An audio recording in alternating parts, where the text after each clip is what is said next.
Hey everyone, we're painting this landscape this week. I thought this one would be a good one to learn values, which is the lightness and darkness of a color. Values here is important to help us portray perspective or distance of our objects. And then we're doing a lot of dry brushing as well for the water reflections and a little bit of shadows and waves in the water. So I hope you join me and I hope you have fun. All right, let's get started. So I have my colors prepared already. I have a light value of a peach or blush for the sky. You can use whatever color you want for the sky, but I thought this light peachy tone is a very good one to go with my the rest of my colors. And then the rest of the colors, it's mostly Payne's gray. This first one here is the most diluted, lightest value of the Payne's gray. And then I'm putting down the next value down from that. It's a slightly darker value of Payne's gray. And then this third value of Payne's gray, it's a little bit darker from that. And then lastly is the darkest value of Payne's gray. However, the last value has a little bit of black in it as well, just to kind of deepen the value. So this is sort of the idea of what we're doing and the value shifts in our mountain. So I'm going to start this with drawing my horizon line, which is a little bit under the halfway point. You don't want the horizon line right smack in the middle, dividing the page in half. You want it a little bit lower. And then I'm going to pencil in lightly my mountain ranges in the background. You can be free with this and put however many mountain ranges or as big or as little as you want. You can, shift it from what I'm doing. You don't have to draw it exactly as I am, but be your own creativity here.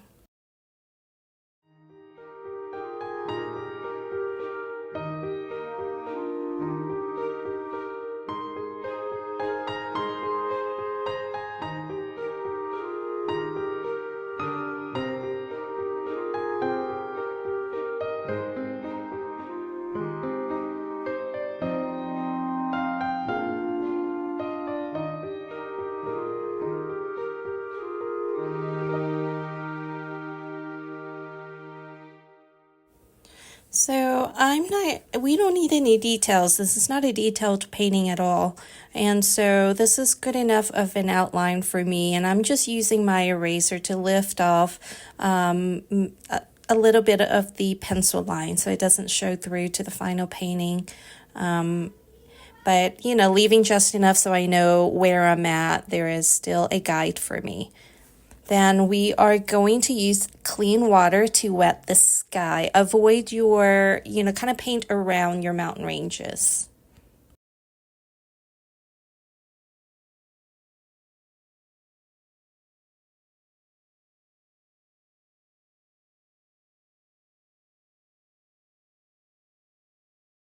I'm using a cotton type of watercolor paper, which can absorb water really well. I know there are some student grade paper out there that may not absorb as quickly. So make sure that when you wet your paper, your water is absorbed and it's not just sitting on top of your paper or, and we also don't want a puddle of water either. So avoid that. And that can be really helpful when we want to paint a smooth gradient. So I'm going in, starting at the top of my sky, dropping in that blush peachy color and blending it down. And I'm going to clean my brush, dab off most of the water so that it's moist and not drenched in water. And then I'm just going to blend it down in towards my horizon line. Again, avoiding my mountain range. You want this sky to be light. You don't want it to overcome the foreground or our natural elements there or mountains. So keep this light and keep the upper portion of the sky towards the heavens darker. And then, it kind of has a gradient going down towards the horizon line. So that's what we're trying to achieve here.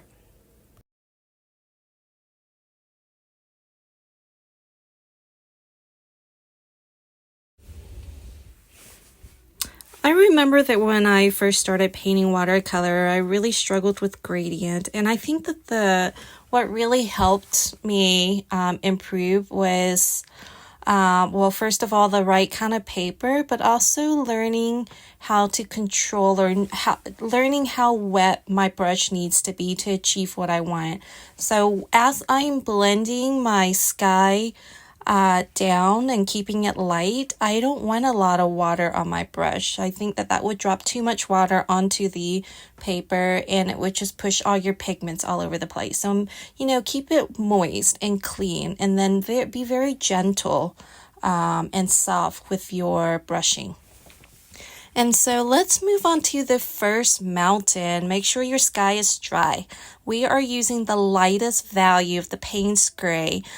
This mountain in the background, the biggest one, it's a snowy one in my in what I want to paint. I want to keep it snowy, so that means we have to leave a lot of white space, or a lot of the white paper showing through, because that's going to be our snow.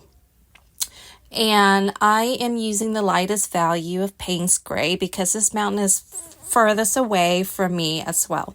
So I am using a smaller round brush with a nice tip and picking up the light value of Payne's Gray and painting in just random marks on the mountain and making sure that I'm picking up my brush as I go along, leaving a lot of white space for the snow. I want to keep this very light. If I'm putting down the paint, I can dry off my brush and blend it down to make it even lighter, and then just kind of drag it down towards the base of the mountain.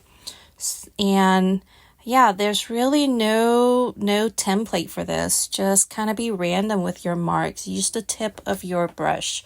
That seems to be helpful in making sure that we don't cover up all of the white space. And then in some spots, I drop in more color just to kind of deepen it a little bit for variety, even within the mountains themselves. One thing that can help is when you are painting these scraggly lines, these marks onto the mountain, try to follow the slope of the mountain. That really helps to accentuate the mountain and make it look a little bit more convincing that these lines are part of the mountain. They're sitting in the mountain. All right, so we're moving on to our second value of Payne's Gray, and this is kind of what it should look like. You probably could go a little bit lighter, but I'm just gonna go with it. And we're gonna paint the second mountain range a little bit closer to us than the biggest one there.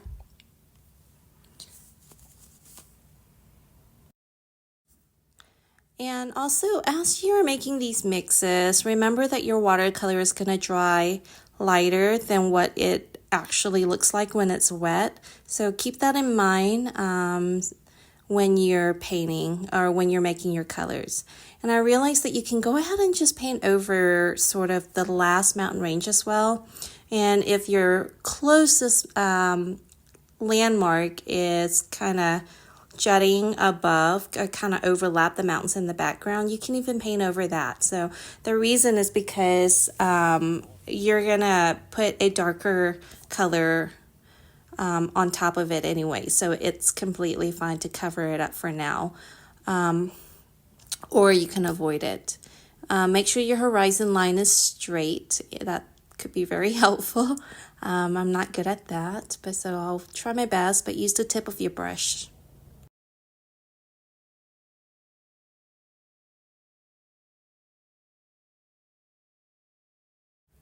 All right, we're gonna let that dry and work on our water. I'm dropping in a thin layer of just clean water. And then I'm using that peach blush color and dropping it into the water, letting it blend itself out. You don't want it to cover everything, just light strokes of it here and there. You want to make sure that the water reflects the color of the sky. And then we're going to let this dry completely. All right, so everything is dry now. I'm picking up the third value of my Payne's Gray. And it should look something like that.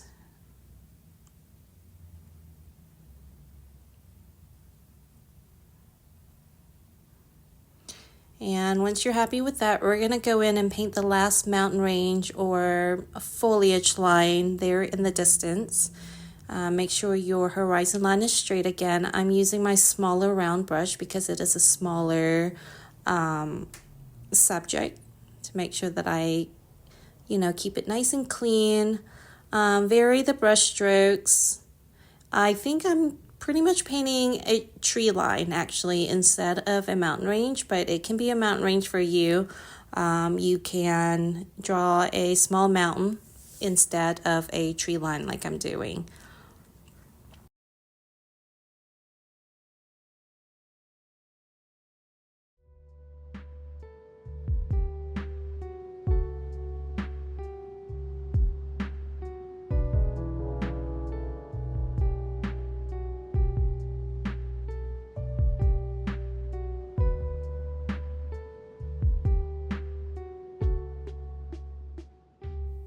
I'm happy with that. We're going to let this dry completely before we move on to the next step.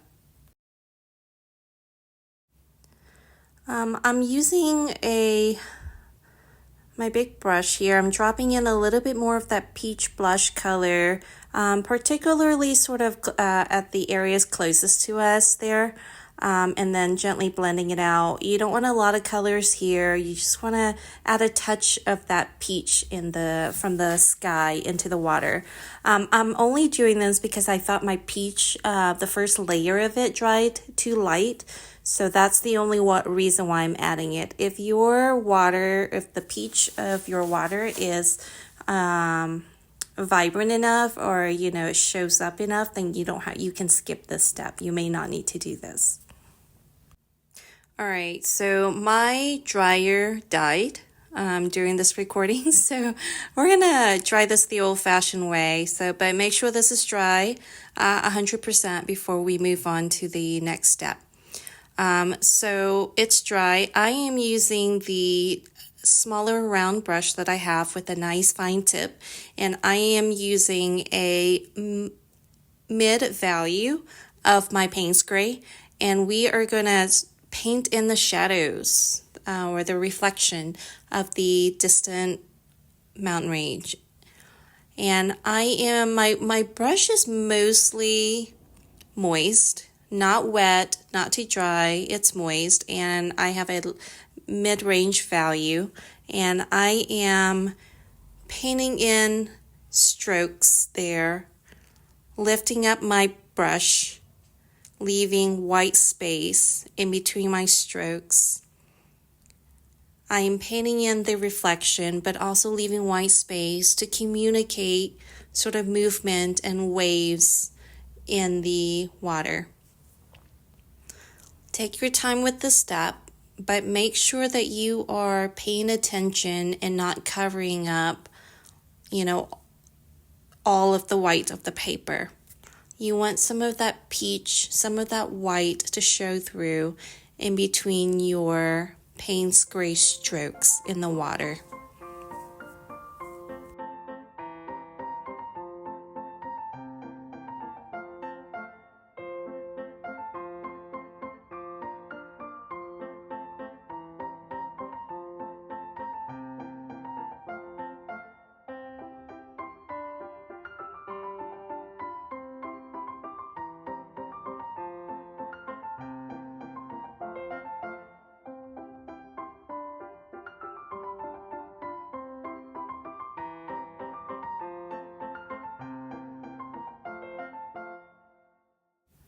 So the technique we are using is wet on dry, meaning that you have color on your brush, but the paper itself is dry. And then as my brush gets drier and there's still a little bit of color on it, I'm using it in the dry brushing technique. So just dropping in dry strokes of color using a dry brush. That's it. I'm blending out a little bit of that dry brushing. I didn't want, it to be too strong there. So I'm just using a clean wet brush to blend it out. And I'm just going to let this dry. I'm going to move on to my closest mountain range or rock pile or tree line, whatever you want to make it. And this should be the darkest value. And I use Payne's gray and a little bit of black to kind of deepen it.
All right, so we're gonna paint in the reflection for this, just like the way we did it in the distant mountain range, using a mid to light value Payne's gray, and just painting in trying your best to reflect the shape of the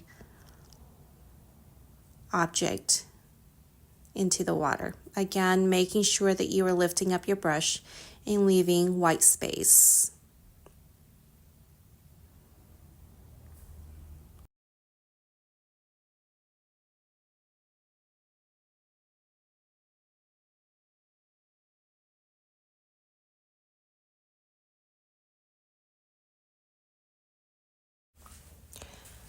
All right, I'm using a smaller brush now to drop in a darker value for that reflection. And my bottom layer is slightly moist now. It's not completely dry, so that kind of helps with the blending of the colors. The first lighter value and then the second value I'm dropping in. But I still want some of that lightest value of the reflection to show through, so I'm lifting up my brush and, making sure that I'm leaving space for it. I'm not painting over it. Don't be too heavy-handed when you paint in these waves, and take your time. You might want to, get out of your chair and step away and look at it from a distance. That really helps me. It's hard to really see what's going on and what you're painting and how it looks if you're, just really close up to it. And I feel like with waves and reflections in water, you kind of step away sometimes.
So we're going to paint some shadows and waves a little bit closer to us there on the bottom left.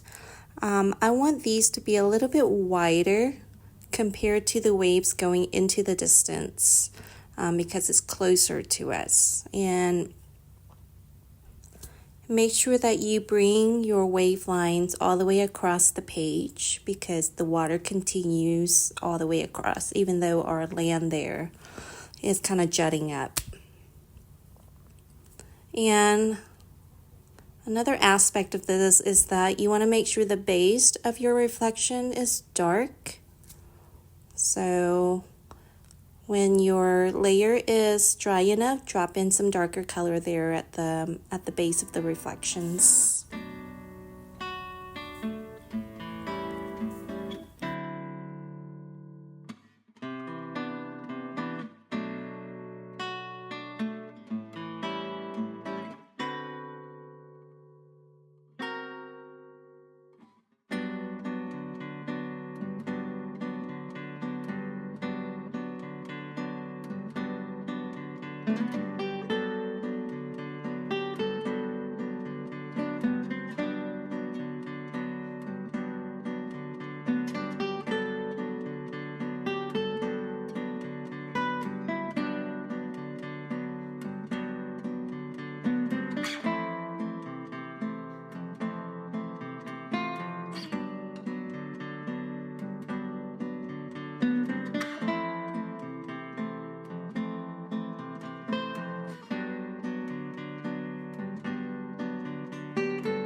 My foreground foliage or landmass dried a little lighter than I like it to be. So I am just painting another layer of that darkest value, Payne's gray, mixed with a little bit of black, just to darken it up.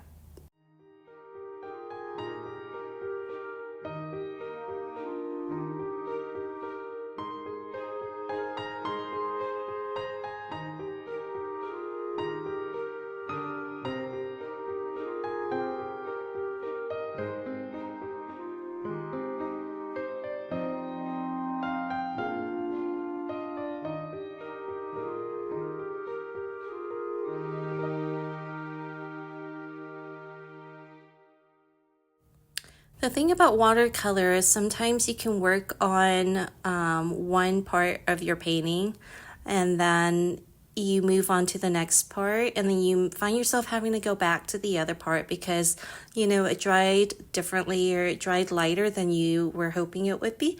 So just a lot of back and forth, you know.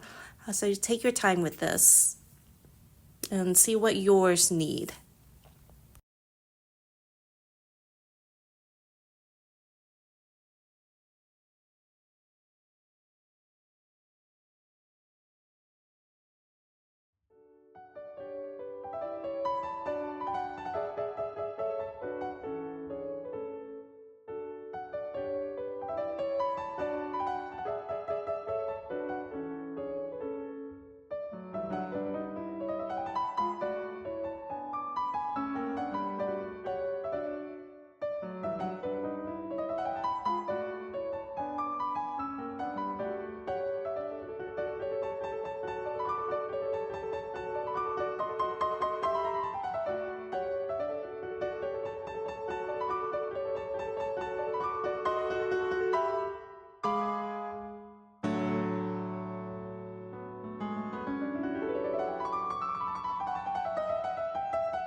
All right, we're not going to overwork this. We're going to call this done.